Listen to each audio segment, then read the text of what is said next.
Assalamu alaikum, brothers and sisters. Welcome to Easy Talk. This is the first of Ramadan 2020 in a pandemic, coronavirus, COVID-19, but it doesn't matter. The Daroon show is here. And as tradition dictates, we shall start with one of the best reciters, rahimahullah, in the world. Here it comes. أعوذ بالله من الشيطان الرجيم بسم الله الرحمن الرحيم من جاء بالحسنة فله عشر أمثالها ومن جاء بالسيئة فلا يجزى إلا مثلها وهم لا يظلمون قل إنني هداني ربي إلى صراط مستقيم دينا قيما ملة إبراهيم حنيفا وما كان من المشركين قل إن صلاتي ونسكي ومحياي ومماتي لله رب العالمين لا شريك له وبذلك أمرت وأنا أول المسلمين قل إن صلاتي ونسكي ومحياي ومماتي لله رب العالمين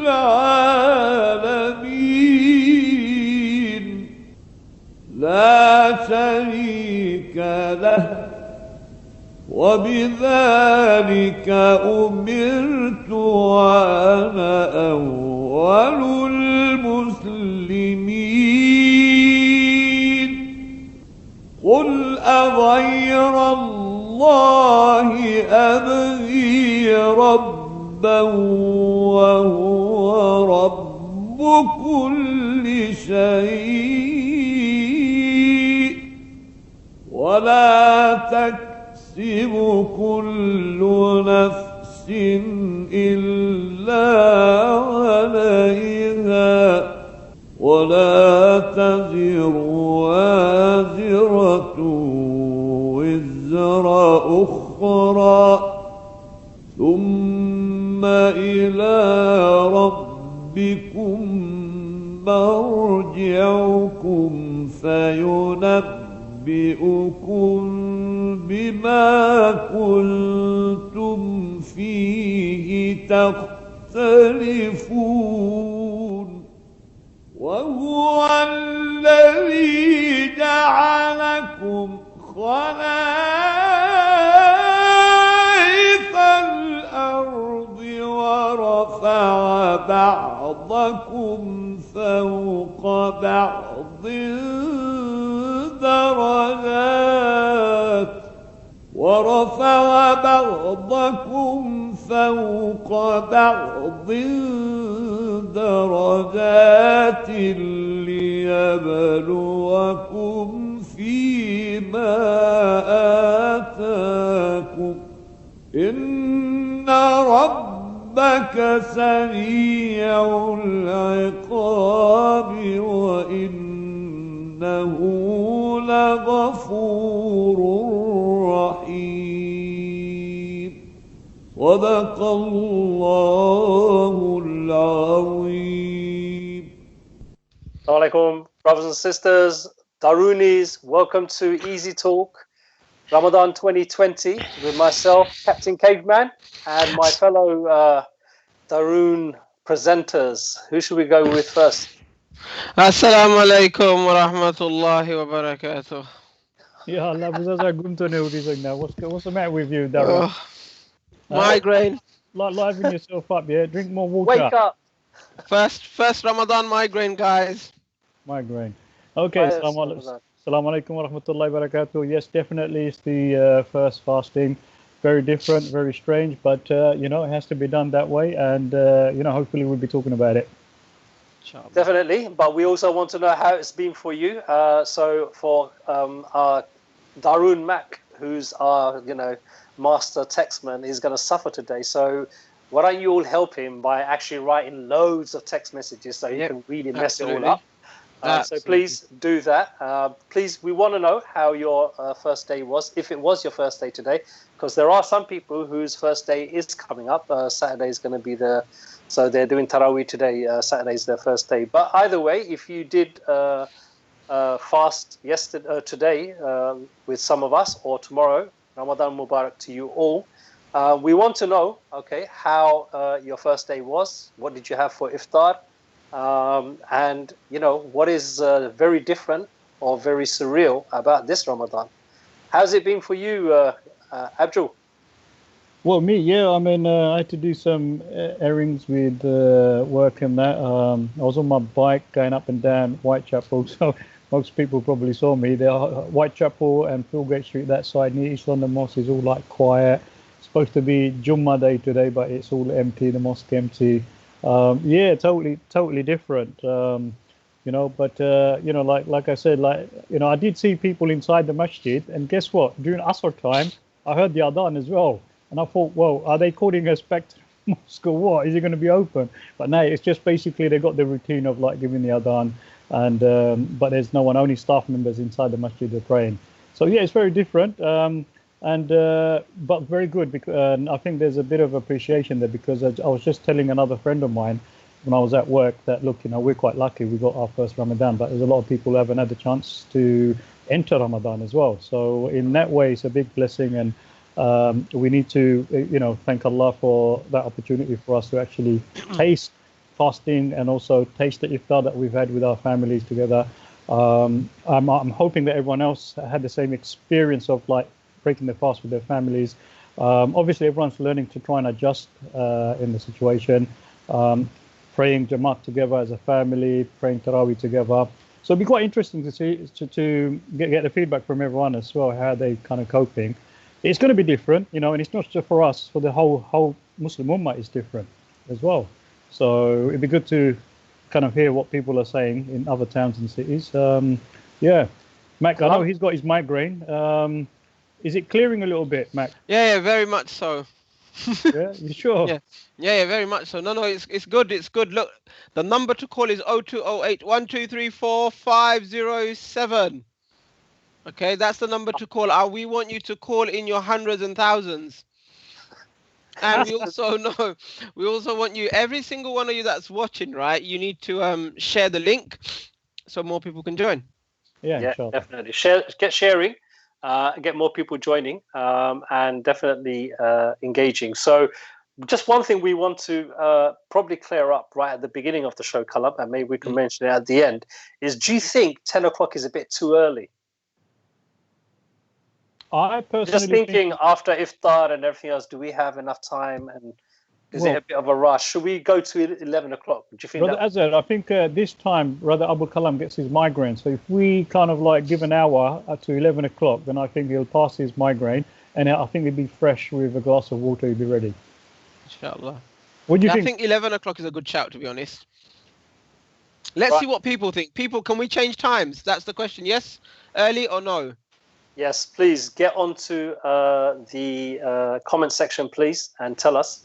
We're proposing to move to 11 o'clock. I think gives everyone enough time, and Kalam to get over his migraine. But it'll only be temporary, I'm sure. Yeah, it's just the first couple of days, really. Umar is saying, all those who voted Friday and Sunday, have they tuned in? Good question. Yeah. I think people are, you know what it is? People are like flat. Oh my God, that was a hard Ramadan fast. What the hell? Forget ET. Where's my paracetamol? Oi! Paracetamol di telibe. That's what it is. I think that's how it is, man. It's too much. Yeah, so Alhamdulillah. 11 p.m. is definitely better according to Saima.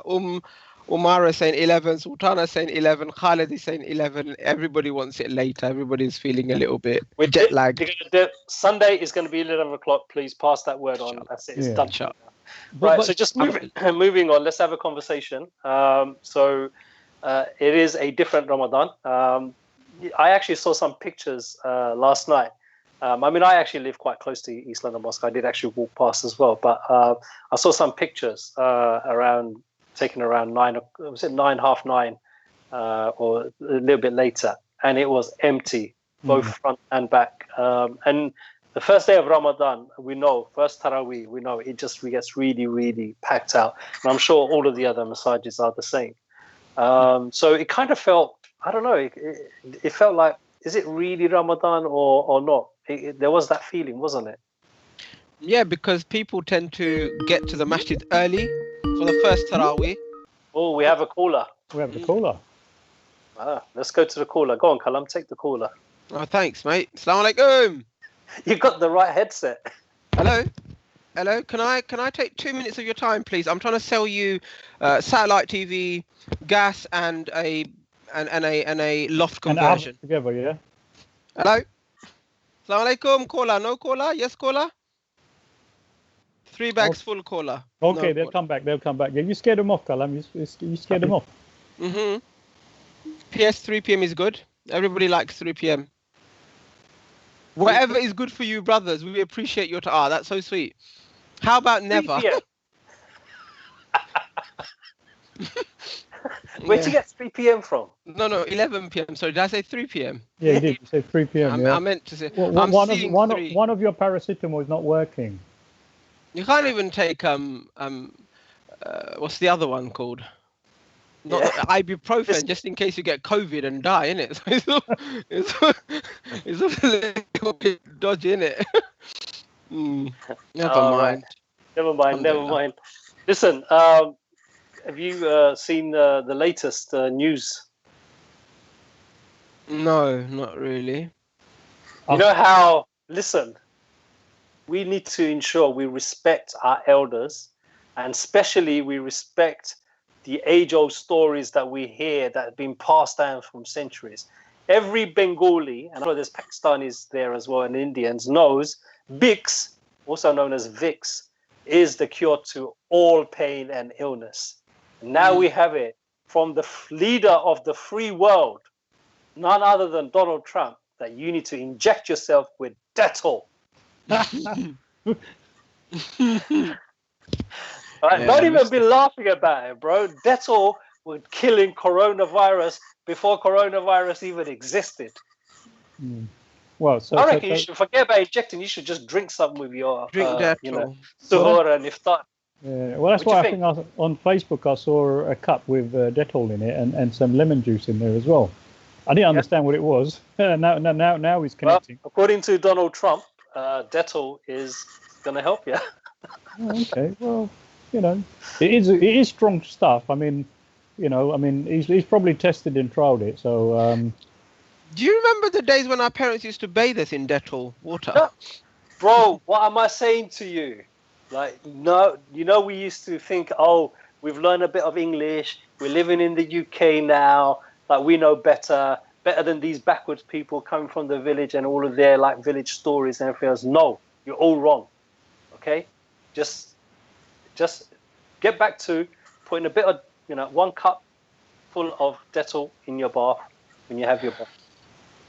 I think it's good stuff. It's definitely kills all known germs and bacteria.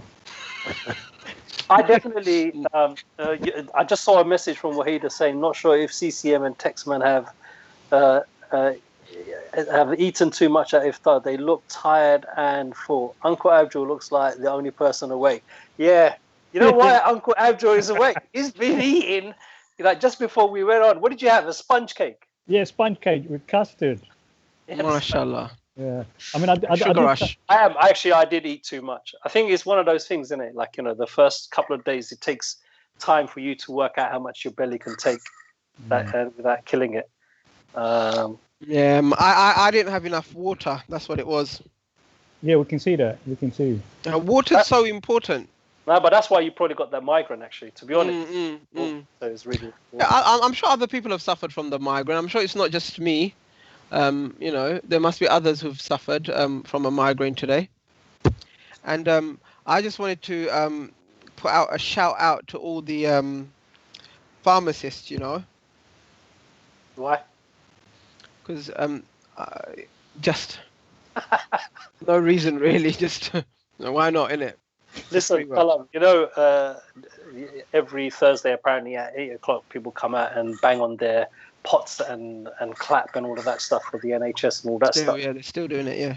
Yeah, when they did it yesterday, I was like, wow, man, they're so good. They even welcome in Ramadan. I know, man.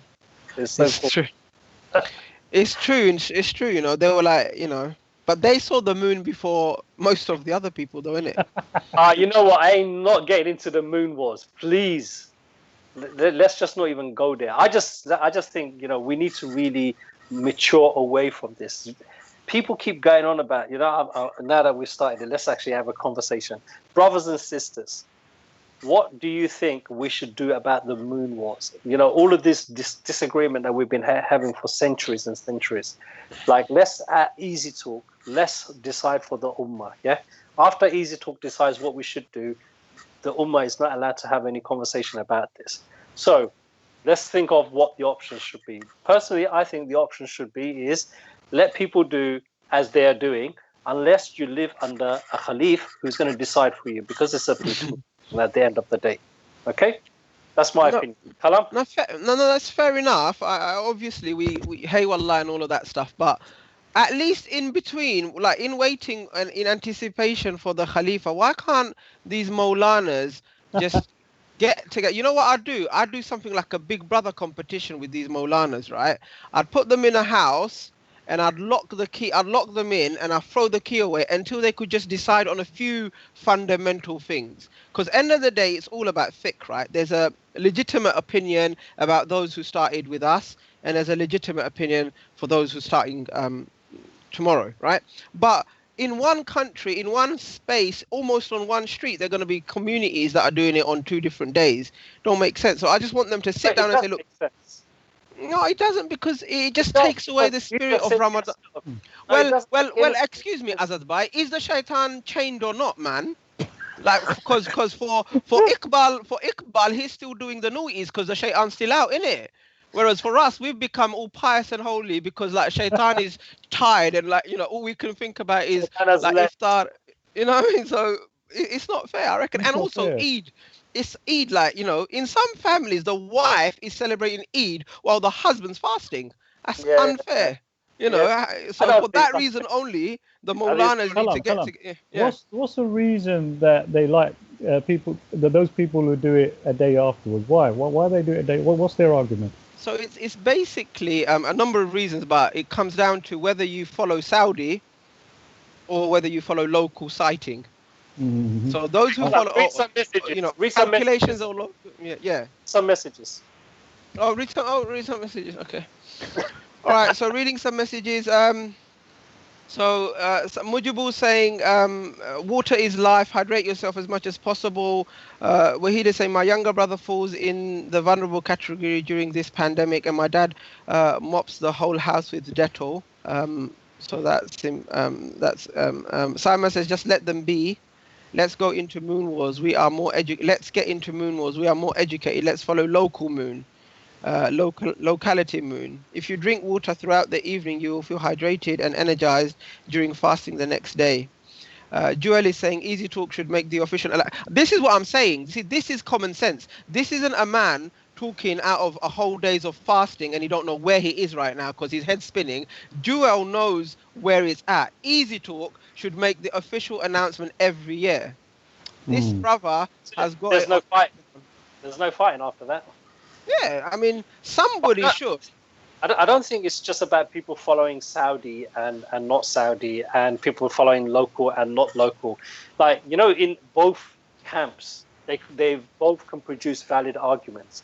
And I don't think we can ever come to a point, no matter how long you keep these decision makers in a Big Brother style house, Kalam, for them to agree. But their beards will get longer, innit? Their beards will get longer, but it won't work. So I think when that is the case, the only time it did work is when you had a political leader who made the call for people. That's it. So if it's not going to work, the sensible thing to do is to protect your kind of unity, as it were, is to accept that there's going to be this difference. Now, when it comes down to individual families, like the example you were talking about, like husband still fasting, wife is going to go to Eid Jama, right? Yeah. That is problematic. Now, that is what needs to be resolved, because that is what's actually having an impact. But, look, where I live, most people started it yesterday. So first Ramadan is done, yeah? But, I remember a time when people used to do it at different times. And initially it used to feel a little bit, but afterwards, everyone forgot about it and people just carried on. It really made no difference. Yeah, I know, but do you remember when in our locality, the two big mosques used to do it on different days? At least they now do it on the same. This is what I'm saying. Some kind of local coordination or cooperation, even if it's like how many Saudi-sponsored mosques are there, as opposed to how many local mosques. Just do a vote, man. Do a vote, and whichever wins. Abu Kalam, you hear me out? Yeah, I'm listening. Following Saudi, is that local for us though? No, this is what I'm saying. No, but no. So it's not. The local is one opinion, and following the reason it's sad is because of the haram, right? Yeah. It's really sad. Local, is it? But the problem with the Saudi sighting. Well, why don't everyone else follow England then? And why can't we lead the way and everyone follow us?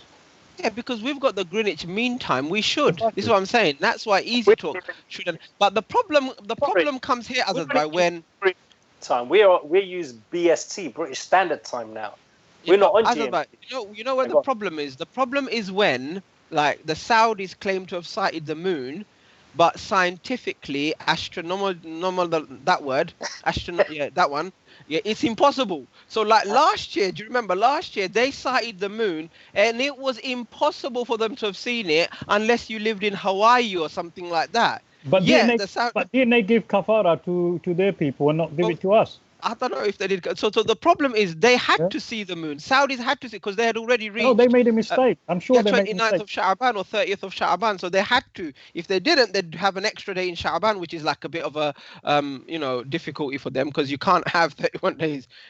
So this is the problem. It's a little bit political. That's what it is as well. It is political, and it has become political. But I think that's why I think all of us getting worked up on it is just destructive, and it takes away from the purpose of Ramadan. The purpose isn't to know when it starts, really. The purpose is to know that when it does start, what to do. And so what we've done as a community is, if you look at how many people send messages, how much campaigning goes on, how much, airtime is given on this person's opinion is wrong, that person's opinion is right, we should do this, we should do that, all of that kind of stuff. That much effort isn't gone onto, when the month comes, how we can maximize the benefit. I think that's the balance that's needed here. No, you're right. I agree. And I think, whichever day you fast, now, whichever day you start, your Lord is still one, right? And this is the beautiful thing about it all, that, you might disagree. There may be differences of opinion, but Allah is one. The Qibla is one. The Ramadan, the fasting is the same. You fast, you have to abstain from the same things, all of us together. So whether we started today or tomorrow, I think we should drink a lot of water so that we don't get like a headache. And there you go. And when you break your fast, you should... we should do 11 o'clock because everybody is recovering from the food coma. The food iftar coma, you mean? The thing is, the problem with food comas is there's no ventilators around, innit? All those COVID patients have got it. It's also what food you eat, isn't it? Abdul, are we ever going to come out of this lockdown, bruv? Just tell us. Well, I'm coming out very soon anyway, even if Boris tells us or not. You know, I mean, like, I can't see myself like locked up for another 3 weeks. No, that's a minimum. You're going to be locked up for look. until June, July. No, that's not fair because why? Why should we be locked up for that long for? I mean, most people have had the virus. Yes. Who? We're still in the peak. No, at a peak. You know how many people had the virus? It's not even. It's about 150,000. There's like 60 million people here, bro. In England, in the UK, rather. Well, I think. Is it 20K now? No vaccine. You've got no vaccine to cure it. B, yes. Say if you caught it and you've recovered from it, so you are likely to become now immune to catching it again, right? So that's the herd immunity kind of working. But nonetheless, those people that are vulnerable, they're still likely to catch it because other people are still got it, are infectious. So you're going to still kill off the vulnerable people. That's not going to be good then. Yeah, so you have to do it in a staged way. So I think what they're going to do, maybe what they should do, is allow slowly in phases, like things to open up. But you can't accelerate. If you do an open free for all, then you're going to be back to square one, maybe with even more infections and deaths. Well, I mean, they have indicated. They've also indicated second waves. And I was watching one BBC. What they call a medical expert, and he was just about saying the second phase, and they cut him out. So they probably know a little bit more than what we probably know. And you're right. I think they're trying to manage this in the best way, and it is primarily targeting the most vulnerable people and making sure those vulnerable people, that don't catch it really. And yes, it's our responsibility as well. But then, if you look at the big chunk of the population who've probably gone through it now. Obviously, in our minds, when is normality going to come back? When are we going to go back to work? When are we going to do the normal things that we're doing? What's normal?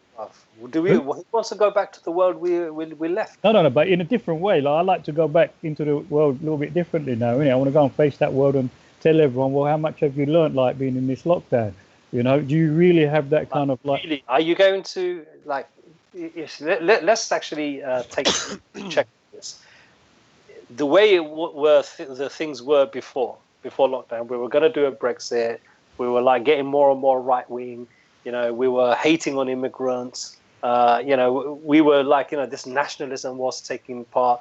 We were following this white supremacy kind of ideology and everything else. All of these nasty stuff was going on and everything else. And behold, the pandemic comes, and there's a little bit of a pause on some of this stuff, though.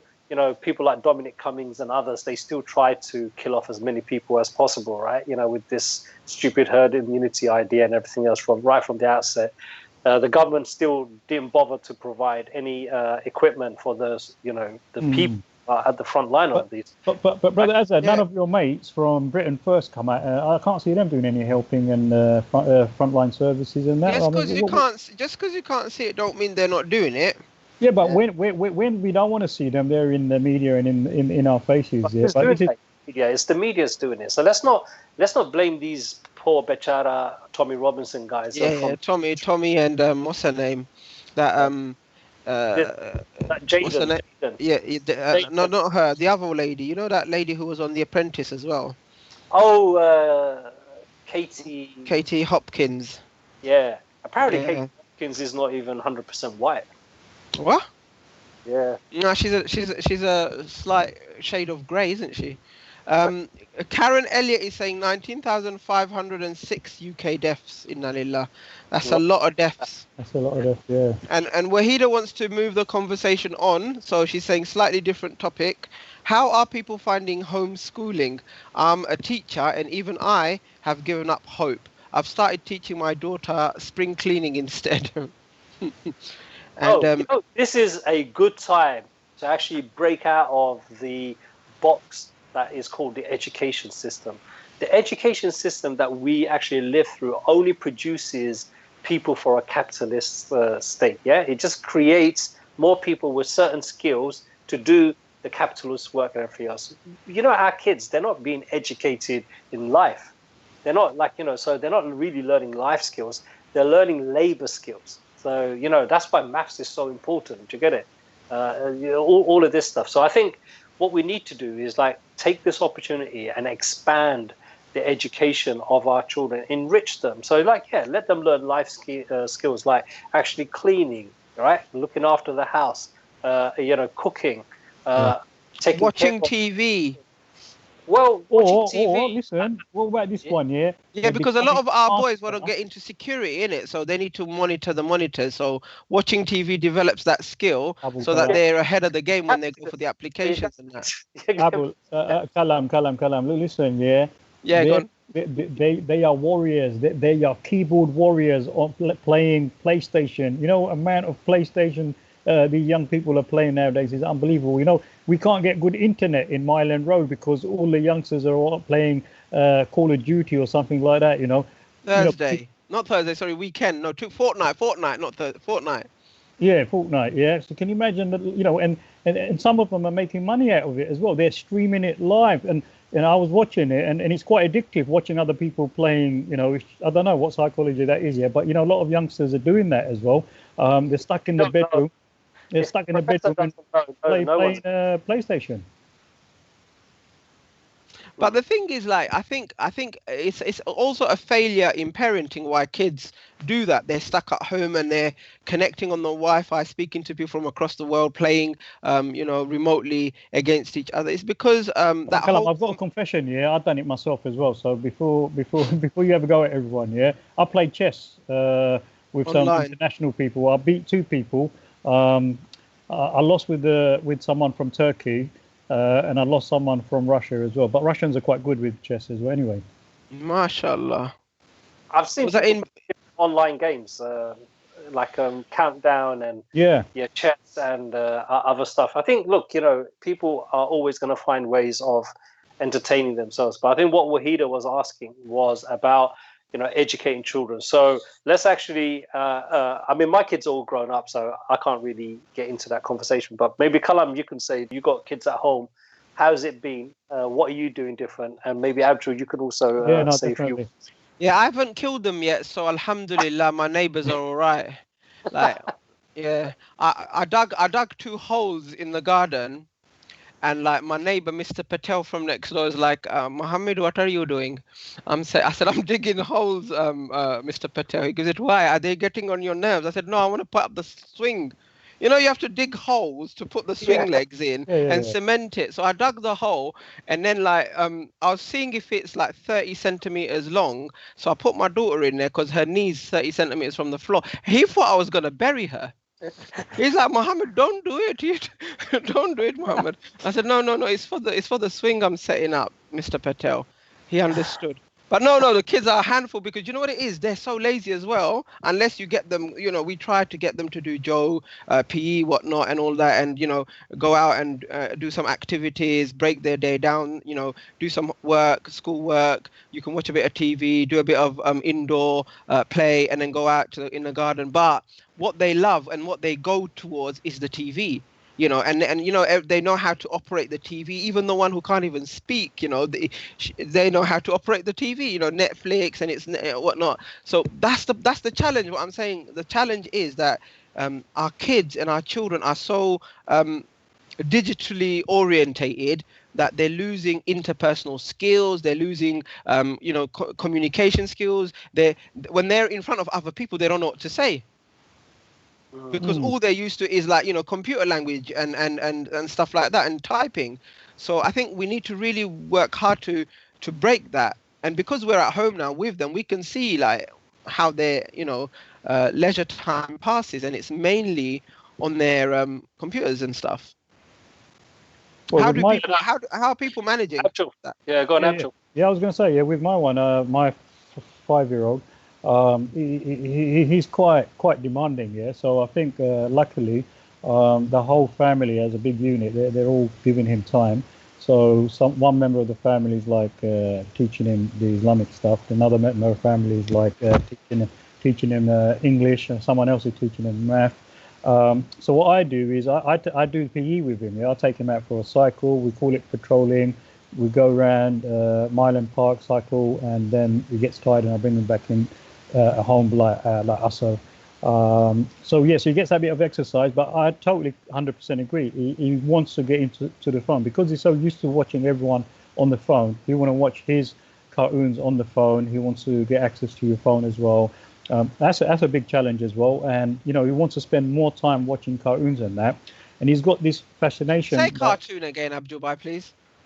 Cartoon. No. Say it how you say it. Cartoon. Cartoon. Cartoon. No, it's cartoon. Cartoon. Abdul, Yeah. what's your favourite cartoon?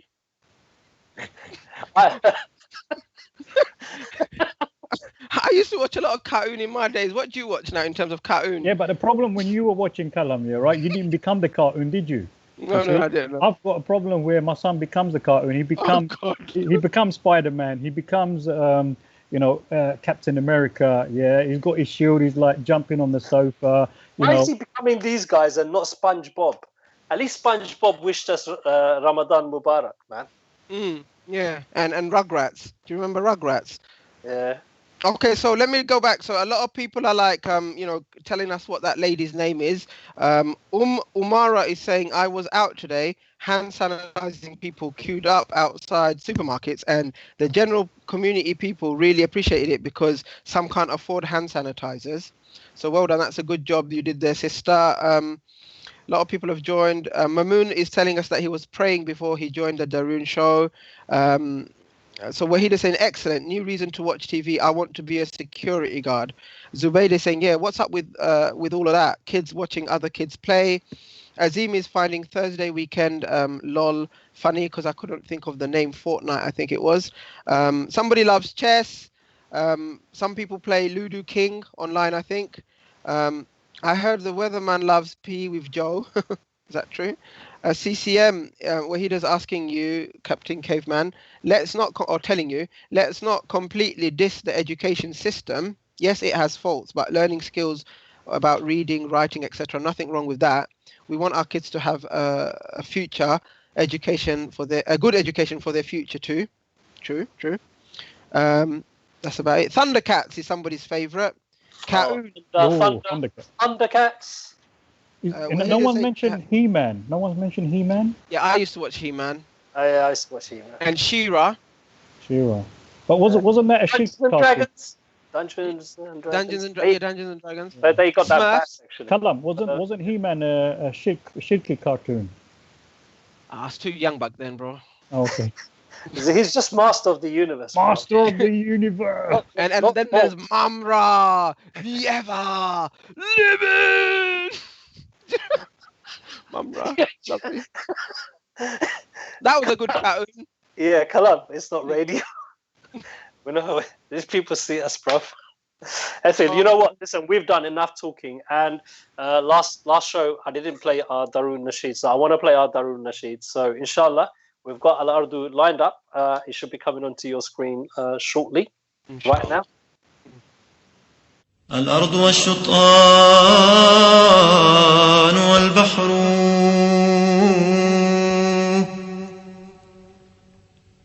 الأرض والشطآن والبحر في غزة الشماء تستعير والشعب يمضي للمنى قدما والشعب يمضي للمنى قدما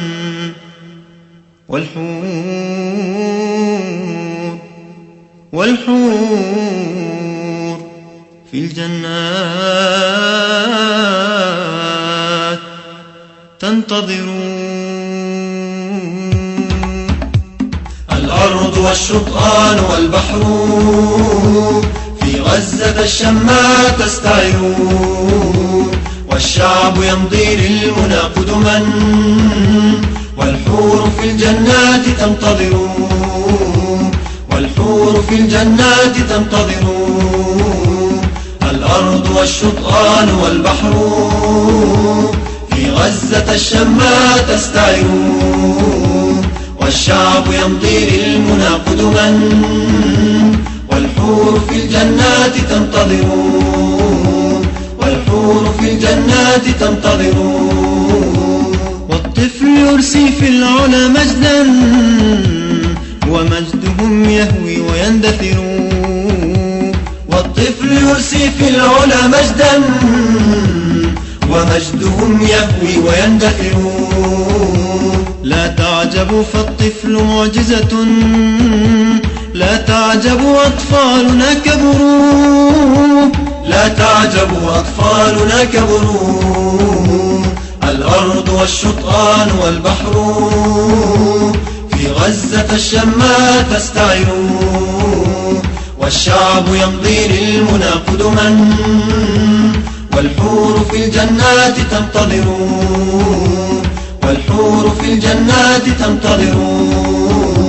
والقدس صاحت من ماذنها هلا عدت الفتح يا عمر. والقدس صاحت من ماذنها هلا عدت الفتح يا عمر. والمسجد الأقصى وحرمته قدسها السفاك والقدر. قدسها السفاك والقدر. الأرض والشطآن والبحر في غزة الشماء تستعر. والشعب يمضي للمنى قدما والحور في الجنات تنتظر. والحور في الجنات تنتظر. كنتم بنفح الله علما لما ابتعدتم داسكم كفر. كنتم بنفح الله علما لما ابتعدتم داسكم كفر. عودوا إلى الماضي وعزته، عودوا ففي أحشائه عبر. عودوا ففي أحشائه عبر. الأرض والشطآن والبحر في غزة الشماء تستعر. والشعب يمضي للمنى قدما والحور في الجنات تنتظر. والحور في الجنات تنتظر. ثوروا ورووا الأرض أنوارا نحن الدجى. Assalamu alaikum. Guys, I'm just getting a proper telling off by our producer for moving around too much. So I'm not going to move around. Right, anyway, let me read some text messages. Oh, I'm going to read some text messages. wait, put the sound off. What sound? You got the sound on your phone on. No, it's not on. No, it's not, yeah. All right, sorry. So my producer's telling me off, but anyway, I'm just going to read out some text messages. I think it comes down to parents. My son is missing his cousins and he is 3 but I do my best to keep him active and try to do things with him. I think parents need to find more time to give to their children. I've noticed we are so focused on a clean house that we don't allow our kids to enjoy and have fun. True. Some more cartoons, Abdul, by Power Rangers. Yes, Power Rangers. So yeah, listen. I'm gonna give, when I call out the names of the cartoons, you have to sing the theme. Power Rangers. Don't do Go that. go Power. Go on. Go Power Rangers. Yeah, that's the theme. Rangers. Yeah, That's go Power Rangers. You mighty morphin Power Rangers. Kalam's good at that. Yeah. Sadly, seeing the rising racism under this COVID pandemic, white supremacy situation, there is an underlying racism there. That's true. Somebody saying Power Rangers is not a cartoon. That's true. Yeah, it's true. It's not. No. Name of this nasheed, please. Somebody's asking. Another person is saying, completely agree. My 6-year-old feels so sad that she can't visit her cousins or her grandparents. She actually said, will Allah remove coronavirus before Eid, because Allah loves Eid and we can't do Eid without the people that we love seeing them. Sarah is saying, did you brothers get your EasyTalk CD cassette out back in the days with all the EasyTalk nasheeds? Yeah, you know what? We actually, Kalam actually found a photo of one. So we're going to try and dig out some of these old memorabilia and we're going to give it away as prizes. And people who do a good turn, like, you know, if someone can please bake caramel tart, please. And just I reckon we'll ask for that when we're off the lockdown. East London Mosque, anywhere near East London Mosque. No, just Or- drop it near the telephone box on Great Torek Street. That would do. Yeah. Innit, Abdubai? You know Yeah, the that's fuck. right. Yeah. Yeah. You know what? Shahjahan Talha is saying, listening to this track on the way to certain demos back in the days brings back memories. Samina says, this reminds me of the Ramadan before marriage with my family. I think she's talking about the Nasheed. Tokesh Web is saying, I I think we're miss getting a call or MCR. something. Did you hear it?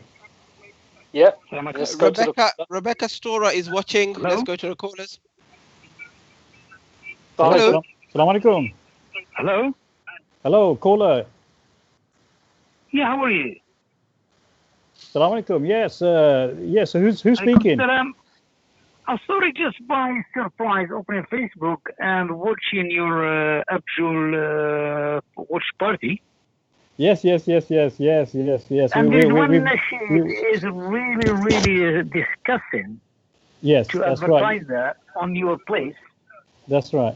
If you Yes. read, This is Do you Brother understand Rashid Arabic? from Morocco. Yes. Yes, no, I'm from London. Oh, you're from London. London. Okay. All right. Okay. West London. London, exactly, W3. W3. Okay. All right. Inshallah. Yeah. How are you, brother? How's- Do you understand Arabic or not? brother, our Sheikh, brother Abul Kalam does. It's نعم really يا شيخ. disgusting, brother. يلا It's تتفضل. preaching hatred مشكورا إن شاء and الله. preaching waiting for virgins in the afterlife. نعم. الحور والحور في الجنات تنتظر بإذن الله تعالى إن شاء الله إلى اللقاء. حور العين. Okay. حور نعم يا حبيبي من سنة من السنة رسول الله صلى الله عليه وسلم الشهداء. Okay. Jazakallah khair for the call. I think that's really It's entertaining. true. Yeah, it is It's true, true. But I'm not lying, innit? before we get ourselves into even more stress. No, I but thought I'm you had a saying, like, headache. Wait, it's I true, thought though. you had a headache, bruv. You Yeah, gotta I thought you understand had a the headache. Arabic, isn't it? this is my alibi. I got a headache. Officer, I didn't know what I was saying. Yeah, I got a I headache. can't speak Arabic. yeah, but the brother has a point. I mean, That like, wasn't me. yeah, he's an Arabic nasheed, and you know, obviously, I We do don't know what it understand. means. Okay, we do know what it means. It's a beautiful nasheed. We're gonna carry on playing it. Don't worry about it. Okay, don't overthink things, Yeah. and don't, especially to us, good thing is not after midnight. Don't come to us and tell us to explain these things, because otherwise you get what just happened now. Yeah, so we don't want to be in that position. Listen, let's just read some more messages. But really important, I was saying about caramel tart. Please, someone needs to make it. It's fard ayn on the Daroon listeners. Someone needs to make caramel tart. Okay, don't worry about the custard. I'll go and buy some. But someone needs to make the caramel tart. Yeah, somebody needs to. There's loads of text messages coming in, mashaallah.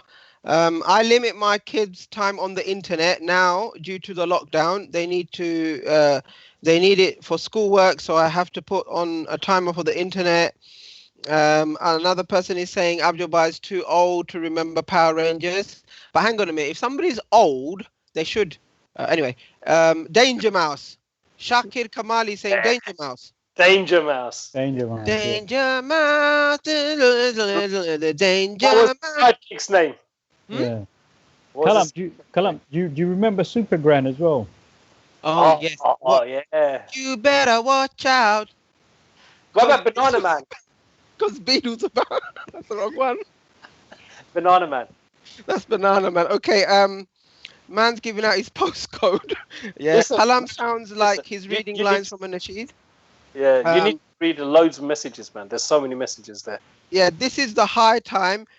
We have got up to 60 viewers. Can we get to 100? How old are you guys? Somebody's asking. We need a football show after Ramadan ends. Somebody's suggesting. This is a calming and relaxing nasheed. A beautiful visual experience, Karen Elliott is saying. I'm sure she was saying that when the nasheed was playing and the mosques were there.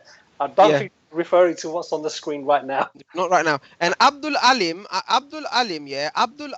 is saying whilst listening to EasyTalk on the EasyTalk platform, having received probably a text message saying, make sure you watch EasyTalk, he's saying, I miss EasyTalk. Yeah, we miss EasyTalk. We all miss EasyTalk. I wish it was on. Yeah. Khairun Nessa is saying, I'm so happy you guys are back. So are we. We're happy to be back. We are actually happy to be back. Really, really happy. Yeah, there you go. I miss MCI. Yep. Tons of messages, right? Kalam, you got through these, man. We need a football show. No, we don't. CCM. I've read that. You're not listening. Have you got a migraine? Because I read that, bro. Lol, Danger Mouse. What is that? And what is that? And I'm 34. Never heard of that. Ha ha ha. You haven't lived if you haven't heard Danger Mouse. Think about the socially distanced prayers that are taking place in Pakistan and Afghanistan. That's a good question that has been asked. Who's asking the question? Sharif. Where are you getting that from? See, you have a message. You don't even know where the messages are. Yeah, like I saw some of the pictures of it. I think, look, again, it's good that, the mosques are being utilized and everything else. But I think, sometimes we have to be sensible about these things. And, even though the lines, you might have a 2 meter distance and this, that, and the other, the chances are that people are still going to mingle, people are going to still catch things, and you're just playing with fire. And that doesn't really sound like something that's from our deen, to mess about like this. I just really don't understand this fixation on, we have to be in the masjid, we have to do this and all that kind of stuff. Yes, in normal circumstances, it is. The Prophet ﷺ said, he would have burnt down houses of people who didn't go to the masjid. So we know going to the masjid is really important. But there's a pandemic happening. And, Allah subhanahu wa ta'ala has given a way out of that, so that we don't make it worse for ourselves and our neighbors that are around everywhere. So we just got to balance this out, I think, a little bit. Yeah, I think a really important, like, Islamic principle, fiqh principle, is that the most rewardful act of worship is the act of worship of the time, right? So, for example, if you go to Hajj, or if you go to Makkah, Al-Mukarramah, Baytul Haram, the most rewardful act of worship is, apart from the 5 daily prayers, is the tawaf, right?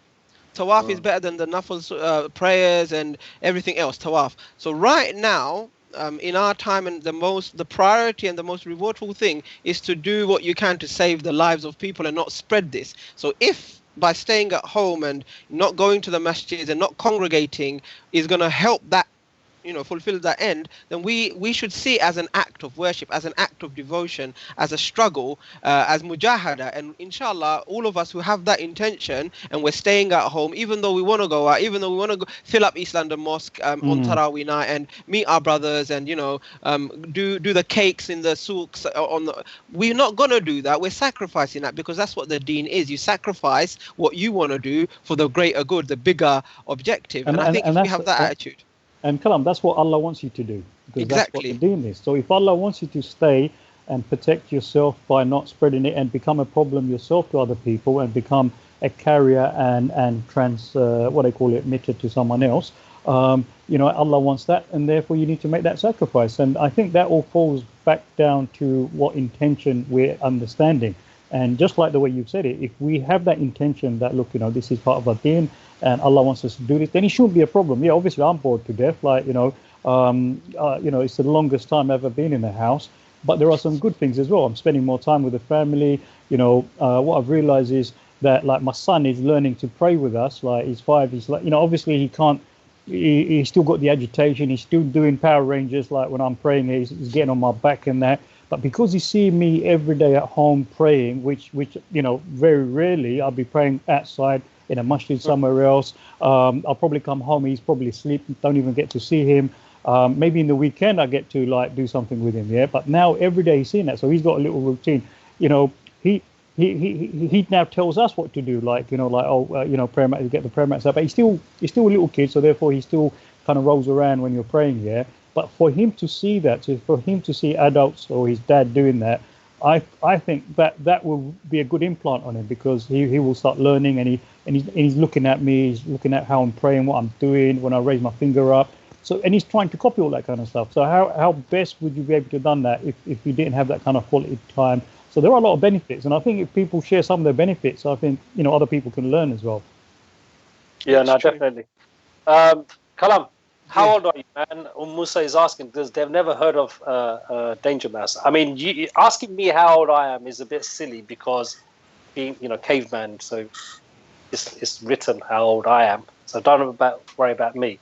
How old are you guys? However old you are, I'm probably 10 years younger, 12 years younger. 12 years? Abdul is however old I am and however young Kalam is. Abdul's grey hair does him disservice. Yeah. Because he's actually younger, much younger. He's not the oldest out of the lot. Not many people know this, but and he's too humble to admit it. Yeah, but he is the stunt double of George Clooney. Yeah, we can attest to that. Yeah, he is. But called ER. Abdul was Abdul did the stunt double. He was chopping the body up. So Tahura's joined the gang, and she's like, "Salam everyone. Hope everyone's first roza went well."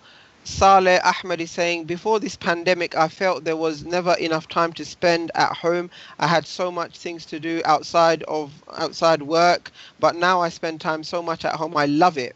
I spend time with my son so well, and also Ramadan with my son feels great." Alhamdulillah, that's good. Karen Elliott is saying, "Yes, he is," and I suspect that's about Abdul by being the stunt double. Yeah, I why would we make it up? Come on. Stunt double, I know we're a little bit tired, overeaten, and everything else. No. But I think one of the reasons why people love the mosques and the masjids is because it makes prayer a little bit easier, innit? Like it helps your concentration. It helps your concentration. Yeah, the idea, the incentivization of getting more reward, 27 times more reward, and also like you just have to say Takbir Tahrim and stand there. Like a lot of people can't even pray Taraweeh because like we don't know beyond like Kul Ya Ayyuhal Kafirun, innit? So like Taraweeh becomes very difficult because what do you do? Like do you do it like the old? Huh? No, but this is the thing. It's the wrong thinking. Like, there's to do a khatam in the Taraweeh time is not like part of like an expectation. It's not fun. It's something good. If you can do it, that's fine. If you can't, don't worry. Even if you just know 3 surahs, right? And that includes Alhamdulillah. So, Alhamdulillah, Qul A'udhu Birabbil Nas and Qul A'udhu Birabbil Falaq. So that's all you know. You still can do your Taraweeh because it's not about... Yeah. It's not about like how much you do. It's about the connection that you build with Allah subhanahu wa ta'ala during, even if your prayer is for 2 minutes. Do you get it? I'm sure the sujood and the sajda also counts, isn't it? But in their head, they're not focused on Allah. They're focused on so many different things. They're yawning, they're swaying. There's many different things. So it's about the quality, not the quantity. So I think it's really important that we kind of don't sell ourselves too short. And I think you're right. Look, in terms of in normal time, masjid is fard. You need to go to the mosque. You have no excuse if you're not going to the mosque.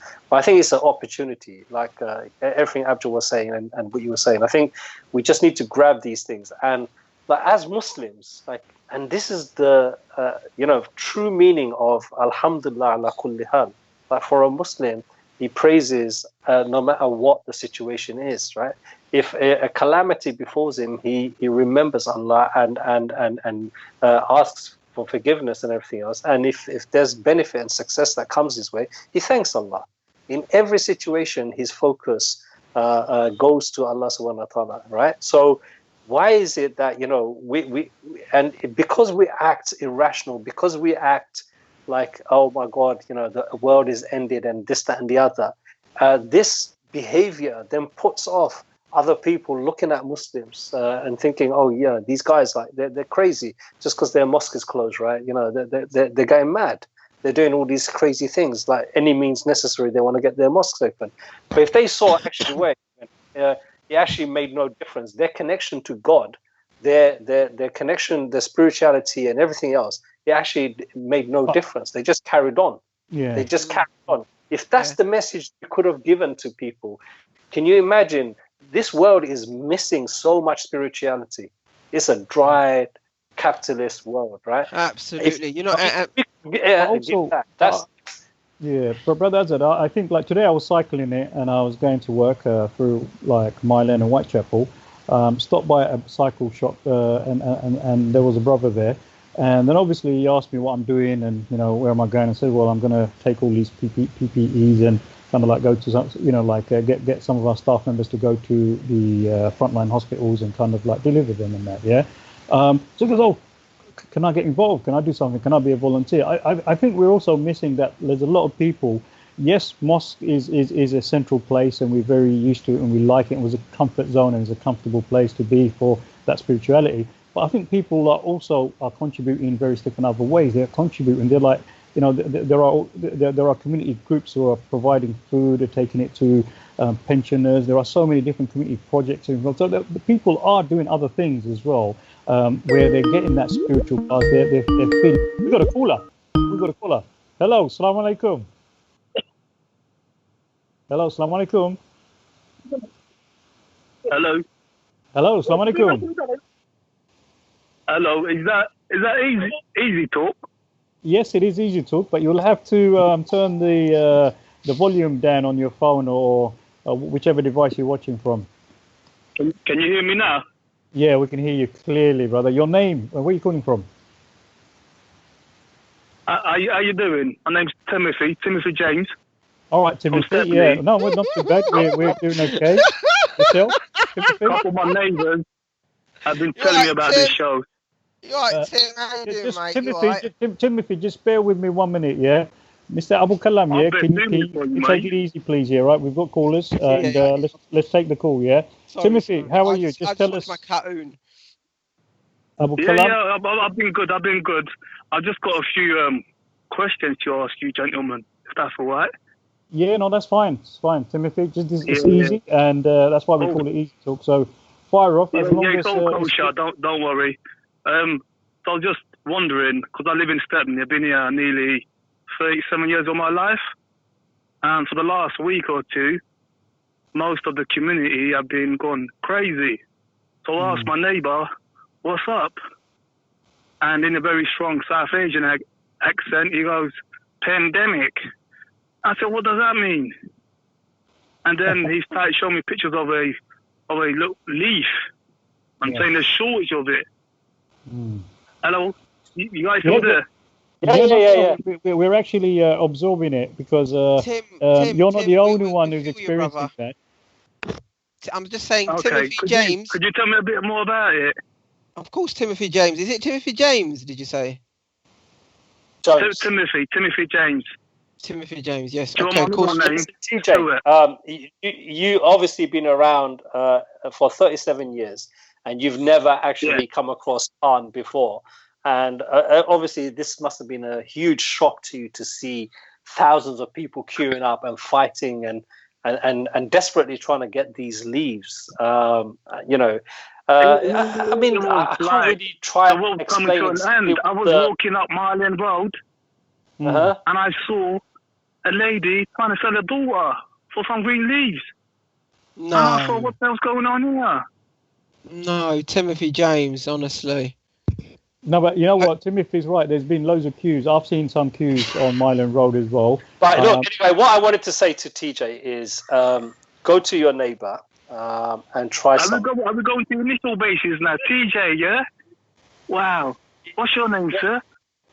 CCM he is. CCM. CCM?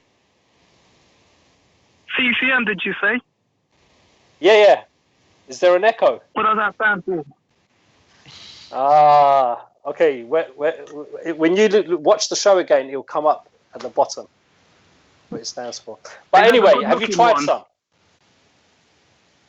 Is that the good-looking one with the white beard? Oh no, that's me speaking. Yeah, you see. Well, okay. That's me. Okay. The one who's good older than name. me with the black hair and the beard is the The one that one. looks like Lisa from X-Men. He's the one who looks like he's had the pan and the after effects is getting him. Okay, okay. Listen, I mean, listen I didn't know exactly you're what right, it was, this because whole pan thing. there is an issue I had the regarding the red pan. stuff on my road. Yeah, so if I can quickly say my piece a little bit as well. There are people who are addicted to pan. There are withdrawal symptoms in that. Yeah, so there's a lot of people. There was a shortage. Biman wasn't bringing the pan over, so there was a big lacking in the pan coming and being distributed. And some people were herding it and holding it back, and there was this big rush. We saw some like social media like scenes which was quite unpleasant and not really good, and it doesn't really reflect the whole community, because majority of the Bangladeshi community doesn't eat pan, but there are some who do. I call it the happy drug.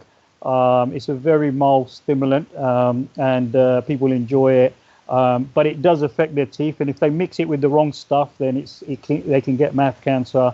There's a lot of cases of mouth cancer regarding pan and the beetle nut as well, and especially with the white stuff they put in, which is the chun.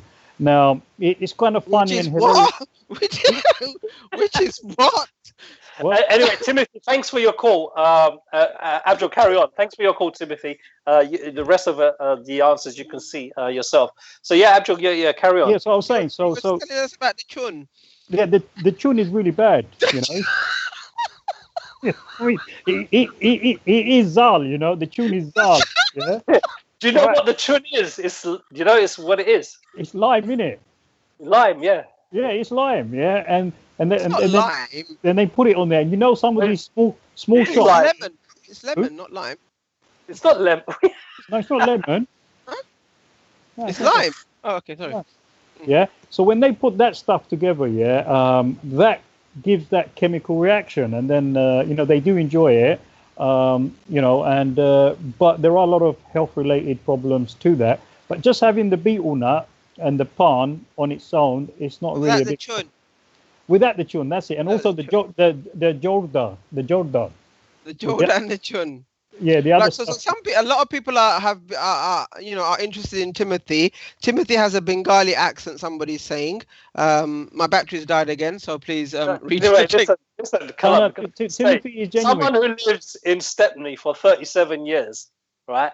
They might have been Timothy when they were born, but at the age of 37, they became someone else. Definitely. And they know what pan is. They've had enough. They also know what hutki shira is, and they've had that as well. Okay? But we'll talk about that another time. But let's just have a little bit of a laugh here, because when Timothy claimed he's sat the good-looking one, I've never seen Andrew move so fast to get to the mic. Ah, he nearly broke the internet. It was faster than the speed of light. Wait, that's me. That was me.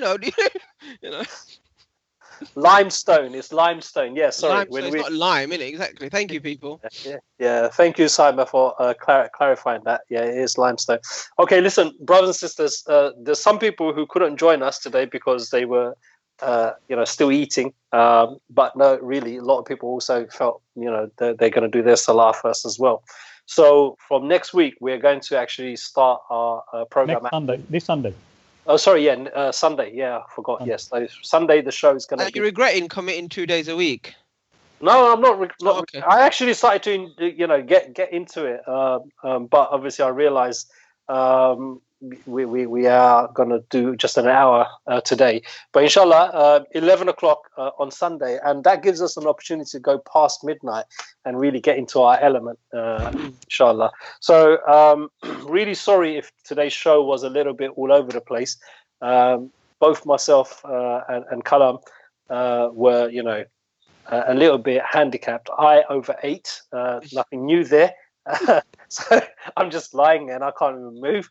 And Kalam, Abdul's right. When it comes towards 11, I'm all right now. Let's carry on, man. You okay? Yeah. So, like, I've been thinking about like Palestine, to be absolutely honest, because the whole Palestine situation is still as perilous as it's been for years and years and years. The community in Gaza are besieged. The community in the West Bank are politically impotent and in the gloves of their, the world partners, if you like. But it seems that the cause of the Palestinians doesn't attract as much vigor, as much passion, as much enthusiasm as it used to do before. Why is that? Have we betrayed our Palestinian brothers, or is it because the ummah is bleeding everywhere, and the priorities have shifted a little bit towards Syria maybe, and other places? But Rohingyas in East Turkestan or something like that. Yeah, or Rohingyas. Rohingyas, yeah. No. I think look, the point you made is such an important one, and to be honest, sometimes I think about this as well. Okay, we got another caller. Hello, assalamu alaikum. Assalamu alaikum, caller. Oh, hello again, it's Timothy. Hi, Timothy. Yeah, I didn't really get to finish off what I wanted to say at the end. Okay, Hi, Timothy. Timothy. Yeah, go on. What would you like to say, Timothy? What time do you close your show? Is it 12? Brother Azad, what time we finishing today? Well, half 11. Yeah, what time do you finish overall? Half 11. Half 11. Okay.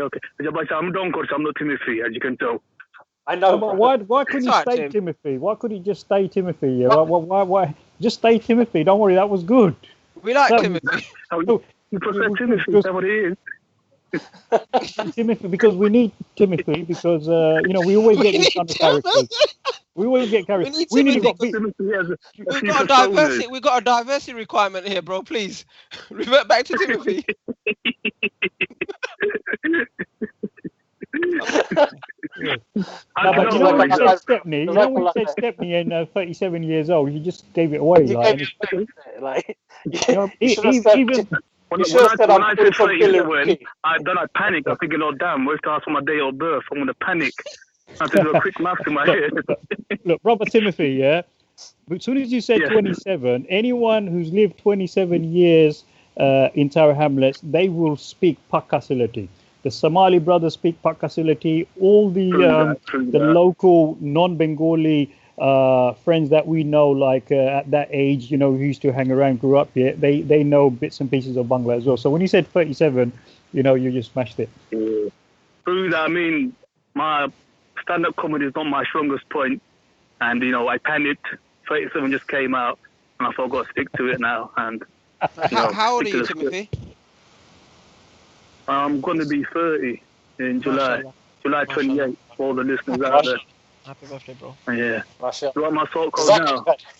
Jazakallah khair, akhi, for your call. And pass the word on. Stay tuned in, inshallah. Okay, so Kalam, we were talking about Palestine, and let's get the viewers your points on this. Kalam's asking, have we forgotten about the cause of the Palestinians and what's going on there?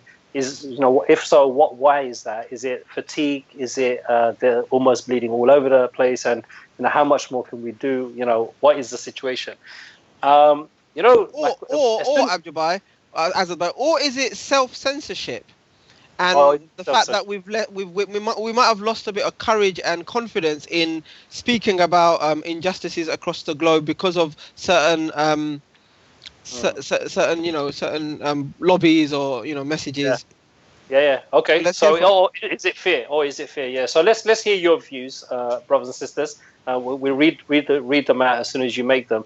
But just for me, I think as soon as you mentioned it, I think one of the things that I sometimes think now and again, okay, why is it that I don't really talk about Palestine that much? I still, it is one of the cause, and people who know EasyTalk would know from day one, it has always been about Palestine, and that's why we play the nasheed we do, and the activities we do, and the focus. Palestine is perhaps the example for the focus for us to struggle against injustices and oppression. That's really the heart of the work we're trying to do here at EasyTalk, is to highlight that. But I think, there's two things here.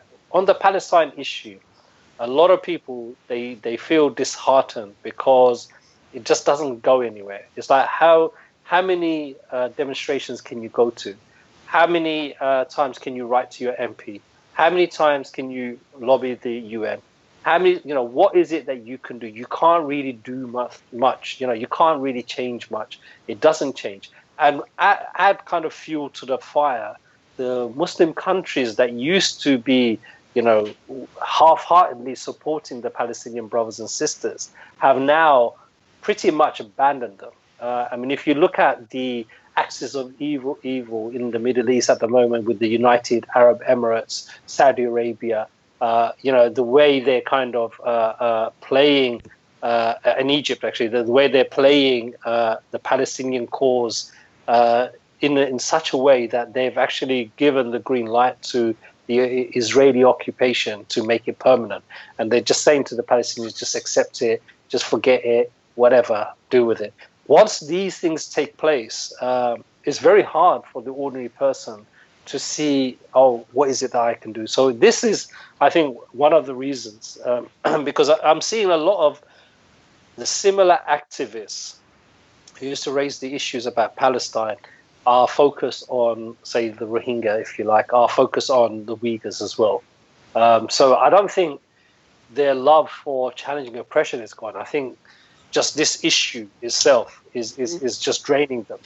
Yeah, I think there's a lot of there's some text messages on this. Some Ruhel Islam is saying Kalam reminds me of MJ. What does that mean? Who's MJ? Anyway, Runa Hockey saying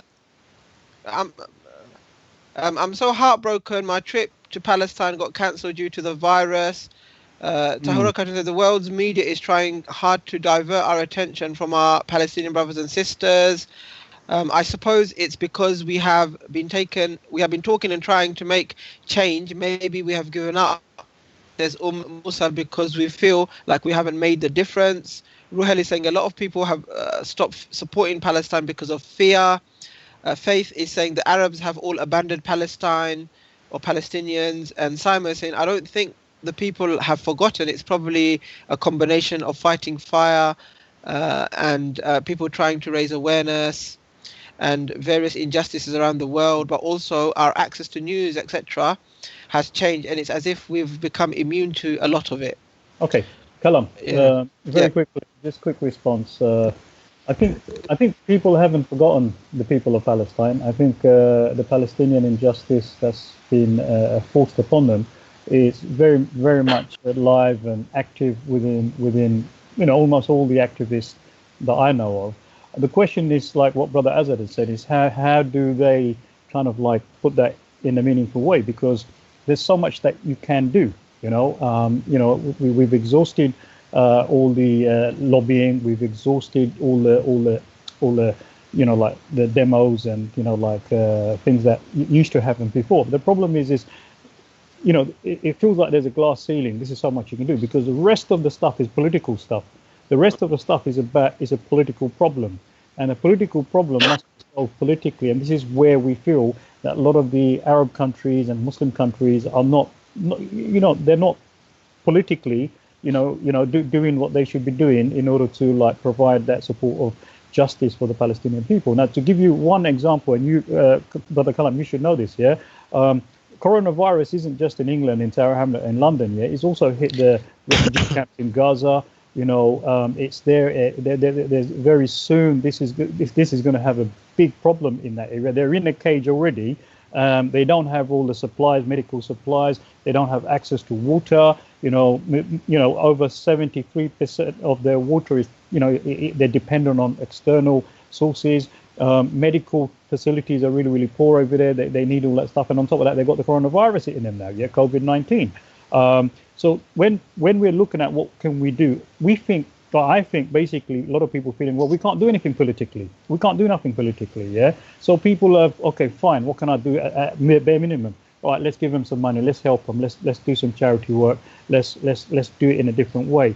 But we shouldn't move away from the focus on the political side, because if there's political injustice being done to the Palestinian people, they need that support, and also they need the moral support. They also need the dua of all the believers and people who feel, righteous. And it's not just the Muslims who are, like concerned about the Palestinian cause. There are a lot of people of other cultures and other faiths who also see the injustice that the Palestinian people have to endure every day on a lockdown. Their lockdown is 24 hours for how long they've been locked down for, over 70 years. Three generation, maybe we're moving into 4th generation. Yeah. It's just, what can you do, Kalam? There's nothing. I can't see anything that we can do in the UK. I mean, you lobby your MP, the government's going to be, like pro certain way. So therefore, a lot of people feel, well, there's nothing much you can do. Okay, let's read some messages, Kalam. Yep, let's do that. We're going to read that the Arabs have all abandoned Palestinians. We've read that some people secretly support Palestine, but they just don't want to openly support because they might lose their jobs. They might not get the promotion they want. Sultana Begum is saying, I visited Palestine in 2012. It is one of my most memorable journeys. Ruhel is saying some people, they don't talk about Palestine just so they can have continued access to visit Palestine. Gaza has been on lockdown for 14 years. That's my point. So my point is, look, there are certain inalienable rights of the Palestinian people. Wait, Kalam, before you explain that, let me just say another thing. We shouldn't also be the problem. Yeah. So there are some very anti-Palestinian movies out there as well. Why are we watching them for? Yeah, we have to ask those questions. Yeah, when there are anti-Palestinian movies being made in the film industry, we should be watching them as well. We should be boycotting those films as well. So we have to understand, where the problems are and where you can make a difference. So we don't have to watch those kind of films, demonizing the Arabs or the Palestinians in that particular way, and we refrain from that. So there are certain things we can do on a minimalistic scale, but on a bigger scale, yes, the apathy is still there. Yeah. No. So my thing is, there's a couple of things that I want to say about that. Number one, the truth is the truth, even if it's a lone person calling out the truth, And one of the highest forms of jihad in Islam is to speak truth to oppressive leaders and oppressive people of authority.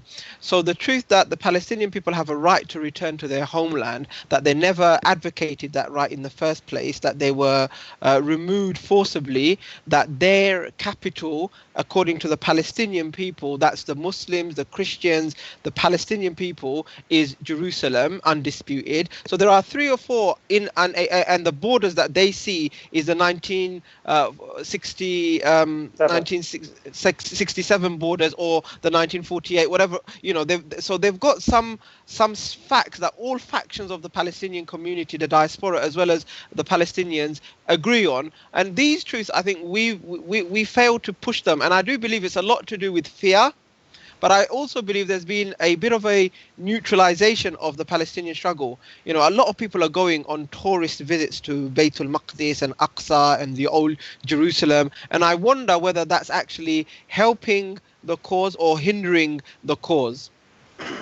I think, look, back in the day, I remember we were promoting people to visit Jerusalem, people to go and see Al-Aqsa and obviously Baitul Maqdis as well. We actually even educated our listeners at that time on what Masjid Al-Aqsa looked like, because many people mistaken it for Baitul Maqdis. So I think that in itself, going there, visiting, isn't a bad thing. But you raise a very important point. Do we become then desensitized to the wrongs that are happening in that area? Because for example, one of the commentators mentioned, one of the viewers mentioned that, people don't say anything is so that they can continue their visits and everything else.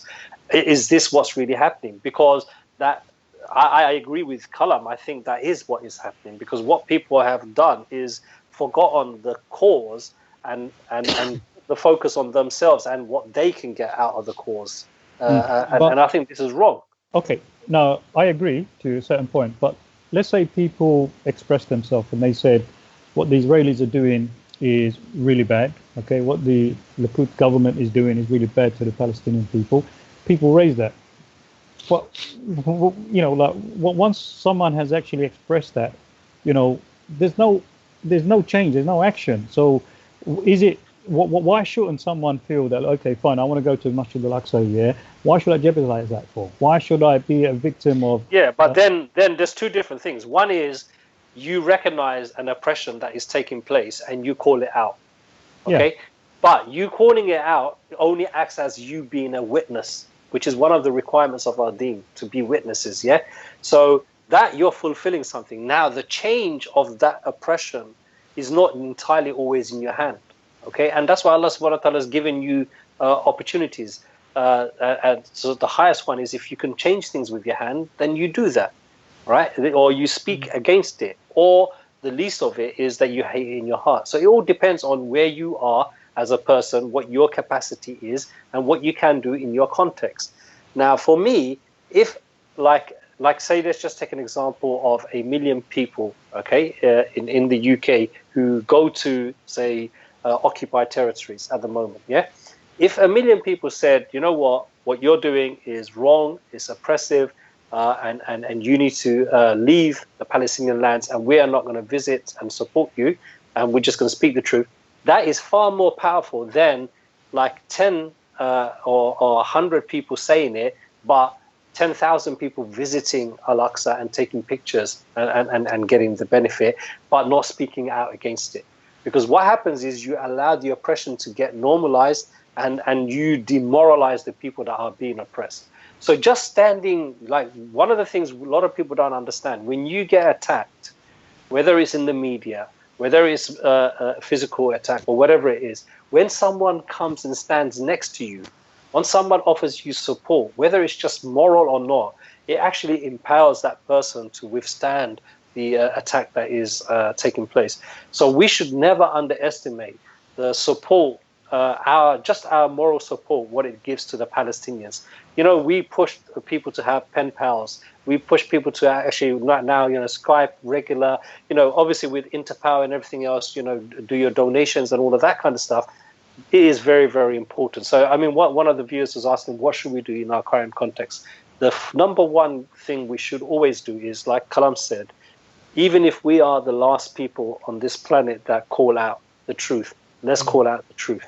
There are no compromises on this. On the Palestinian cause, okay, it is occupied land, okay, they have a right to return. All of these things, there is no compromise. Even if we can't change it, it doesn't matter.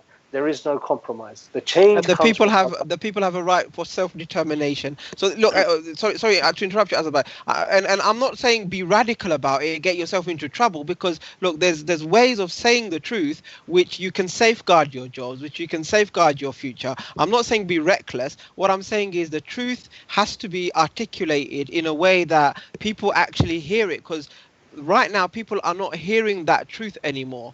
Right now they're not understanding the uniqueness of the Palestinian struggle. It's it's unique because a whole community has been taken out and made refugees in their own lands. Think about that for a minute. They're internally displaced, but they're not even recognized as that.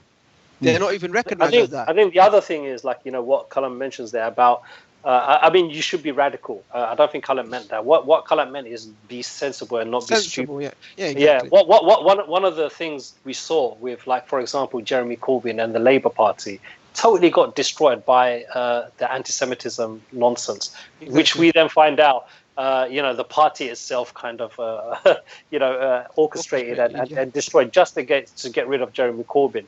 Why is that? Jeremy Corbyn is a supporter of the Palestinian cause, not like against the Jews, but just against the oppression of the Israeli government, okay? And that's all it was. So this anti-Semitism and everything else, we should be very mindful of, because we are not anti-Semitic, okay? There is no need to be racist, anti-Semitic, or be people who purvey hate. We're not those kind of people. We need to just call the truth as it is. So the first step is do that. The second step, brothers and sisters, look, is we say it, but we don't really act upon it. Okay, if you want the change to happen. Right? Allah is very clear, okay, in the Quran. The only time He brings that change is when we bring that change amongst ourselves. If we are like half-hearted, if we're just like, someone said earlier, keyboard warriors, if we're just, like, a nice status or an Instagram post or whatever it is, if that's what we are about, where's the change going to happen? Because look, Allah is going to facilitate the change through people, but those people have to step up to the plate. Show me where we've stepped up to the plate. How have we stepped up to the plate to provide justice in this world? We can't even, stick to one injustice, calling out one injustice more than 5 minutes before getting bored to going on to something else. Yeah. So we got to develop ourselves, and that development fundamentally means we have to go back to our Islamic history, Islamic understanding, our roots, right? And this is the second point here. So first is understand and persevere and call out the truth, even if you're the last person on the planet doing it. Second thing is know the change can only happen is if we change ourselves, and for that we have to go back to our roots, meaning our deen has to be primary in every aspect. Okay, however we're presenting, we have to be primary. And the third thing is, right, and I'll stop there, is once we've got those two things, we have to beseech Allah to bring that change. We're not, we just keep looking for the UN to do something, or Jeremy Corbyn to do something, or China to do something, or Saudi Arabia to do something. We're always looking for a hero. We're always looking for someone to come and save the day. But we're not focusing on Allah. Because then maybe if we stay focused on Allah, we would be the heroes that would bring that change.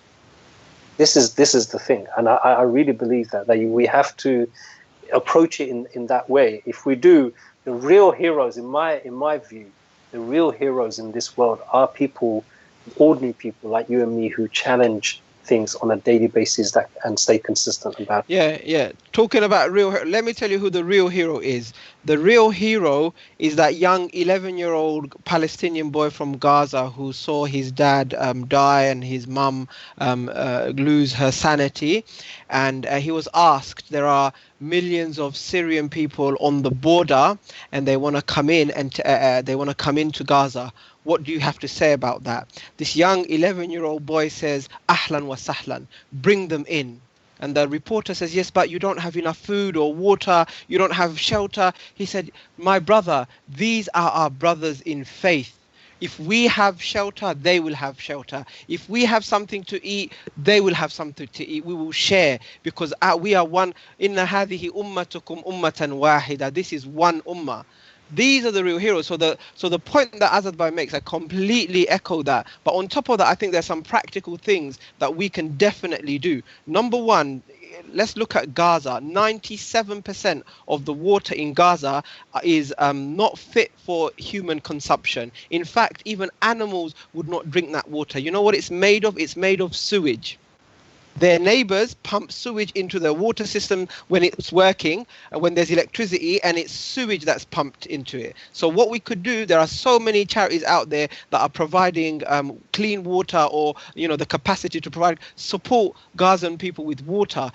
If you're sponsoring orphans, sponsor a Palestinian child, have that connection, have that affinity with the people, and finally, don't give up. Or on speaking the truth, on joining the marches, on campaigning, even if you think the change isn't going to happen. Rasulullah sallallahu alaihi wasallam never told us that change will happen with our hands. In fact, he said, when the last hour comes and you're planting a seed, finish planting it. Meaning, do the good deed without any hope of seeing the results. When Akhirah is coming, that seed ain't going to grow to a tree. No way. But you still plant it because a Muslim is constructive. He builds, he does, and he leaves the rest with Allah. Muslims are builders. Builders. That's what we are. We're builders. We're not destroyers. We're builders. We're people who bring hope. And security personnel. Yeah. Builders and security, yeah? There's a comment there, Kalam, that's saying, who's it? Muhammad Imdad is saying he doesn't agree with me about not visiting and everything else. I don't want to give the wrong impression. I'm not saying you shouldn't go. I'm just saying if you're going and you're desensitizing and you're not really speaking the thing, yes, you're providing some money, but that money you could have just given in charity as well, in a different way. But what you got to understand is the more we normalize, like say for example, we don't speak against oppression that's taking place, what happens is that gets normalized. And if you recall the hadith of the Prophet ﷺ when he said, there's a time that Allah sends angels down to destroy a town, and the angels go to do that, and they see in the masjid there's dhikr taking place and all of that remembrance of Allah, and they come back and say, Allah, there's all these people in your masjids, they're remembering you doing dhikr and all of that kind of stuff. Allah says, start with them first, because there is a reason for that, and we can't really fall into that. So yes, brother, go to Bayt al-Maqdis, do all of these kind of stuff, but if it stops you from speaking out in about the oppression and everything else, then you need to really think about it again. Well, I think activism is in various different forms. I mean, one aspect of it is speaking out, but I think a lot of people, when they do go make that visit, they come back, they do become active, they do become that's good. They become conscientious about the Palestinian causes. They motivate more people, because I think going there does help. It will motivate them, and it also will come back and they tell stories and their experiences to others, and that helps as well. And I think generally in various different ways people still have an attachment to the Palestinian cause. I don't think that's gone away. The question is more about politically what you can do. Individually, obviously we've got a lot of things we can do. Politically, Abdul, sorry. Politically, the first thing is the foundation. So yeah, that's right. Said before, and what Kalam said is foundation. Now is in terms of action. The action we all need to focus on is just BDS. Even look now, alhamdulillah, look where we work, Abdul. If you remember 10, 15 years ago, I can't even remember how long it goes, we were doing, going around shops, making sure they're not stocking Israeli dates. Check your label. People don't know this actually, but this whole movement started here on ET. Check the label, right? Do you remember now, alhamdulillah, majority of the Muslims are actually only buying Palestinian dates. Only very few. Okay, so boycott, divestment, and sanctions is the way to go forward. Okay, on this, that is the only political option at the moment for us here living here. We have to do that. And the other thing is, like Zubaydah mentions in the comments, this is so important. We have to make it uncomfortable for all of those who support the oppression, the killing of children, the taking away of land, and everything that is happening in Palestine. We have to make it uncomfortable for them to live in this society by calling them out. So if the politician is saying, we just have to say, wait a minute, you're a supporter of this oppressive regime. You're a supporter of this. How do you survive? How do you sleep? Where's your conscience? We just need to do that. That's what we need to do. Because look, if we don't make it difficult for people who are doing zulm to live in our society, then we're going to normalize that. Like, it's just like if you look at corruption in some countries, it's become so normal that nobody sees it as a bad thing anymore. Yeah, but it's an expectation. Yeah, absolutely. But having said all of this, it does. I don't deny the fact that it's becoming more and more difficult.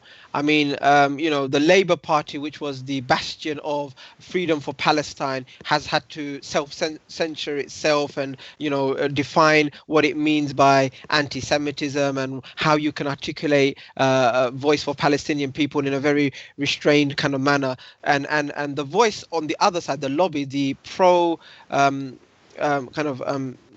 the anti-Palestinian lobby, the pro-Israeli lobby, if you like, for want of another word, is quite strong, is vociferous, is well funded, and it does its homework. So we are not equipped on our side to do it to the level that they do it, and that's again another indicator of how weak and feeble we are as a community, that we don't invest in research, we don't invest in scientific bodies that can actually look into fact finding and revealing the discrepancies in people's arguments. Historical narratives are being rewritten unchallenged. Why? Because they've got the money, they've got the backing, and we don't do that. So there's a lot of work to do, and this is I think I'm just gonna return to this again and again every time we do our Easy Talk. No. We should look and we should be talking about all of the oppressions that's taking place. Yeah. I mean, subhanAllah, what's taking place to the Palestinians is huge. But if you think about what's happening to the Uyghurs, that's on a different scale. Like subhanAllah, they're being wiped out in camps, millions and millions of them. Well, I had a chance. So we kind of talk about all of these things, like Kalam mentioned. Sorry, Abdul, go on. Yeah, and I was going to say, I think the Palestinian cause, like if there are people who out there, I know they're very activist, and there's loads of people who have that kind of sympathy, and there are things that people can do, just like the water, access to water that they need in Gaza. You know, they also need education, they also need development in those areas as well. You know, I'm involved with one particular project, which is the Al Shifa Hospital in Gaza City, which if anyone out there wants to help and get involved, you know, we kind of like fund the nurses and the doctors and so forth from that. Yeah, so there are things that you can do on a very, very fundamental level where you're actually directly helping, saving lives over there. Look at those initiatives, look at those campaigns out there, and get really get involved. Really, yeah. You know, speaking out, I totally agree. You need to speak out and say what you got to say.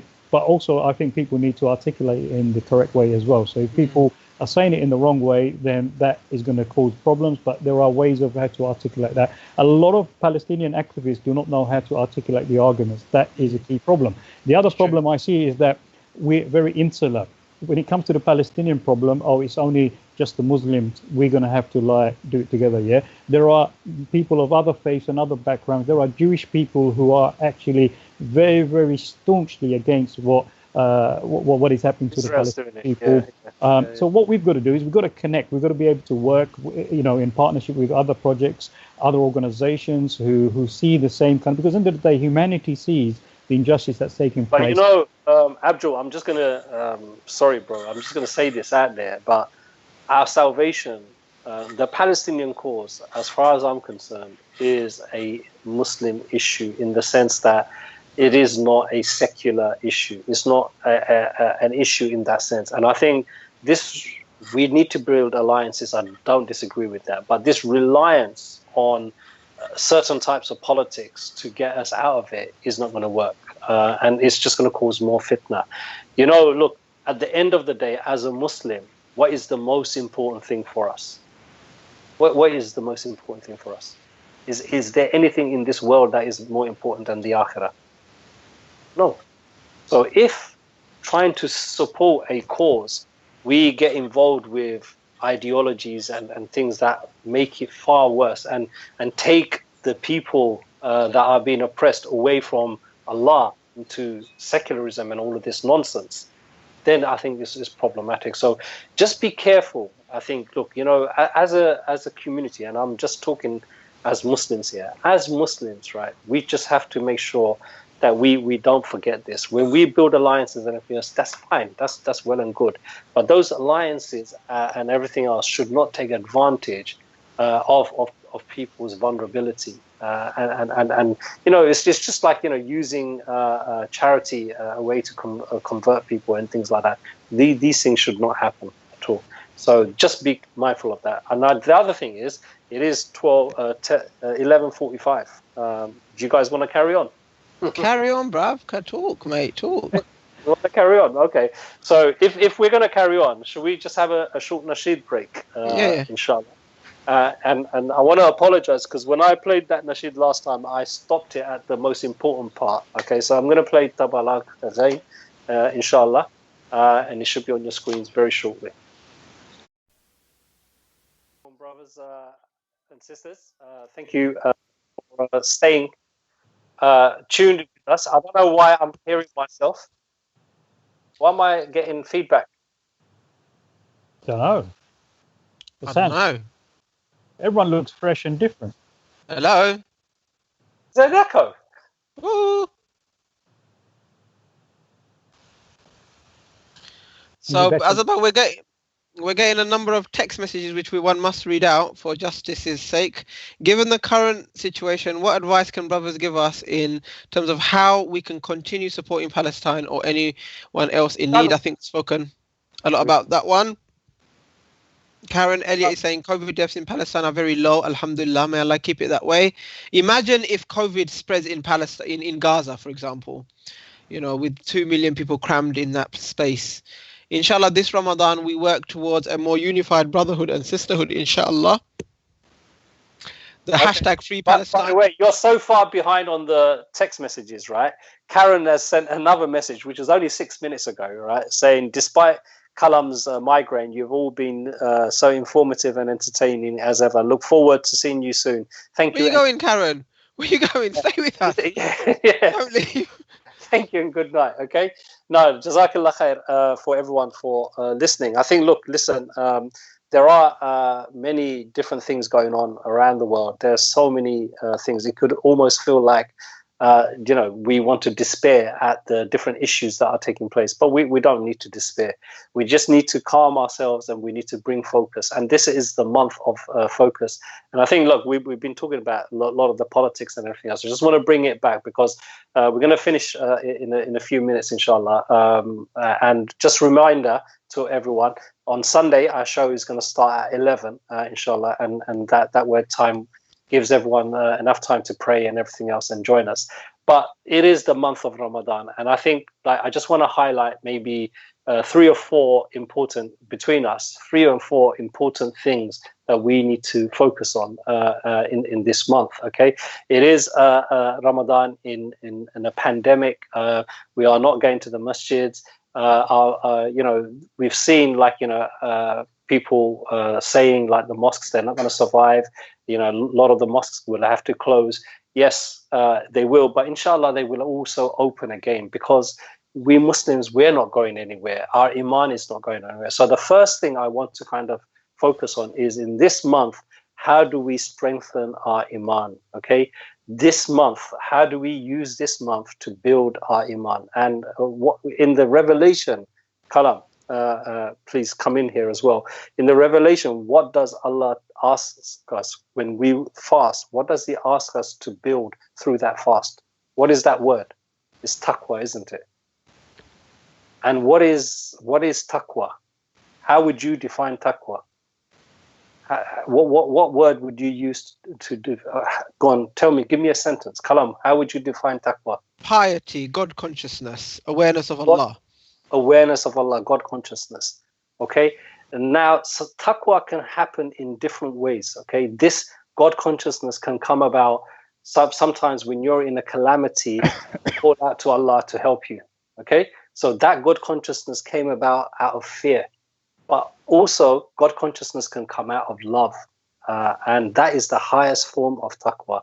Let us train ourselves to be a people of God consciousness because we love God, because we love the deen, because we love the spirituality and everything else. And that righteousness and that God consciousness, rather, is what we need to train into ourselves, so that when all of these things that we're seeing happening across the world to Muslims, it doesn't bring despair to us, but it brings a clarity on how to deal with it. The second area I think as a community we need to focus on is to look after each other. This is also a month of where we give most in sadaqah and everything else.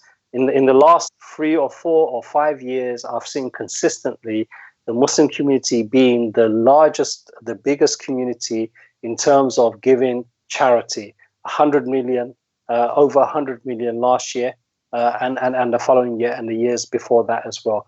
Let that not dissipate. Just because, like, you know what Kalam said earlier, when the final hour comes, if you're planting, finish your planting. If you feel like we're in a pandemic and we're not sure about our future, the certainty and everything else, still do these certain acts, okay, because you want to build for the akhirah. So if you were going to give, if you are planning to give and everything else in charity, don't let the situation here change any of that. Carry on giving to charity. Of course, you're going to be sensible. We're all going to be restricted in terms of how much and all of that kind of stuff. But let's not stop that good work. So that regular giving charity is really, really important. And I don't want to kind of underplay the role of charity. I know people have some issues like politically and everything else, but forget about that for a second and just think of your akhirah. Like, how is it that your charity can make someone's life much better in a desperate situation? And that relief that you can bring to someone, how much burden you take off that one family, that one child, that one community, just by helping out a little bit. So we need to kind of think on those terms as well. And the third thing for me is, so I talked about the Iman side, I talked about giving in charity. The third thing is we got to develop bigger hearts. Okay, we started this program off by saying, some of you are fasting today and some of you are going to be fasting tomorrow, all of that kind of stuff. These kind of things, moon sighting, all of these things kind of build about disunity amongst ourselves.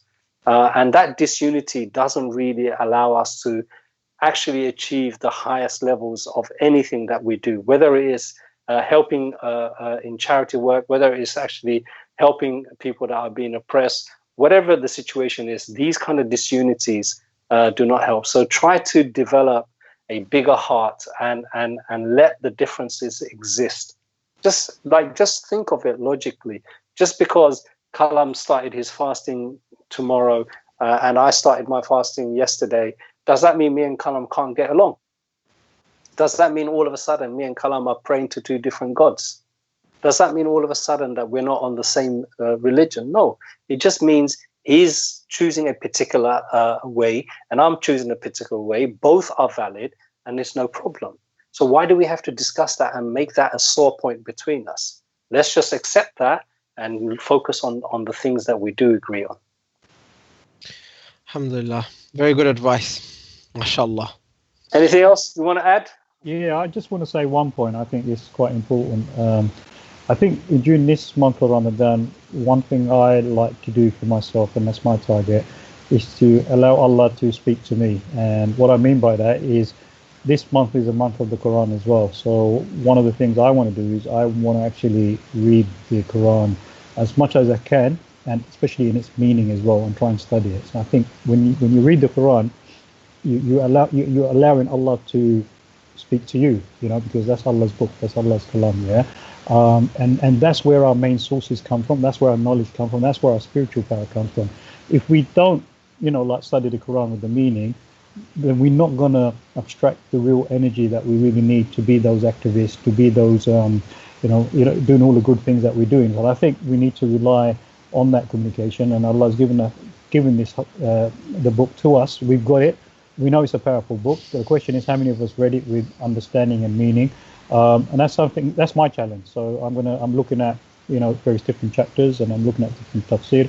And during this month, inshallah, I want to try my best to try and get a very broad-based understanding, because if you don't, you're going to miss it. Because look, just on fairness, we are privileged. Allah blessed us to give us a second life, because some of us could have been the victims of COVID-19. A lot of people haven't seen the month of Ramadan. They've passed away already. I was speaking to a colleague of mine today, saying that we're so lucky to be able to do our first fast. There's a lot of people, they've not had a chance. I mean, I see the stats. I see messages coming to me, people passing away, close people, friends, community leaders, community activists. It's only after this situation that we'll be able to kind of look at how many people have actually passed away.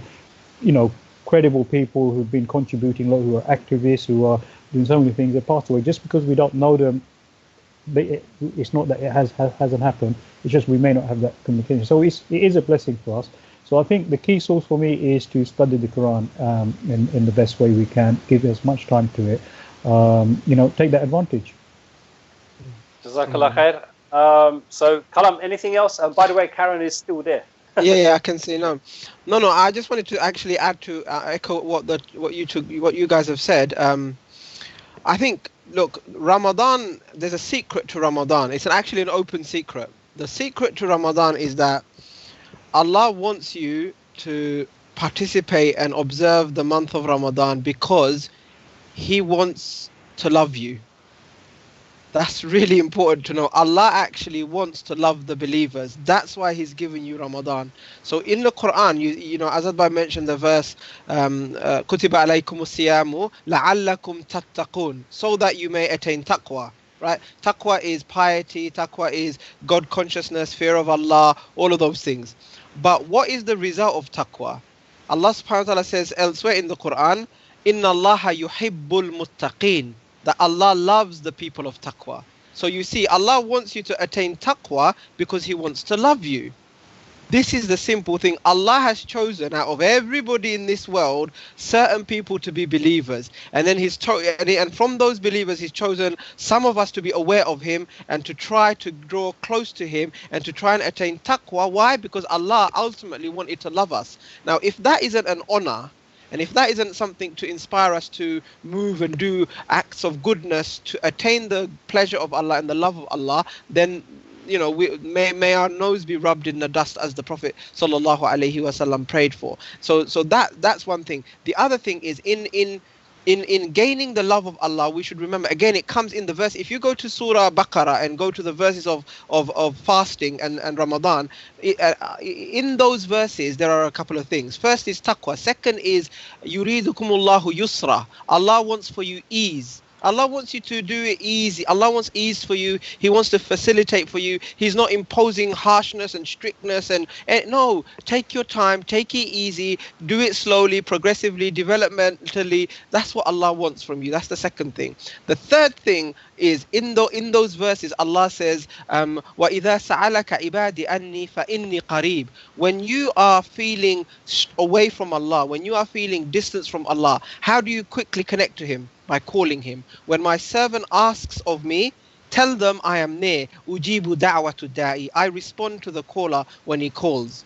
So these are the things that I just wanted to say, that taqwa is for the sake of attaining the love of Allah, and Allah wants to love you. Allah's made this deen easy. He's made it something that will come naturally. So don't worry about it. Don't rush it. Just engage. Make your sincere intention. Try your best. It will follow through. And whenever you feel in that journey to Allah, whenever you feel a disconnect, call on Him, because He will answer your calls, inshallah. Inshallah. All right, Jazakumullah khair, brothers and sisters. Thank you for staying with us for the last hour, or nearly 2 hours. I think we've been on 2 hours. Sunday we will be on at 11 o'clock, inshallah. So for new times, Friday and Sundays, 11 o'clock, inshallah. Hopefully you found the show beneficial and useful. I still need someone to make caramel tart, so please get in touch with us if you can. Make the caramel tart with social distancing and everything else intact. Do the delivery. So it's good night from us. Assalamu alaikum. Salam. Assalamu alaikum wa rahmatullah.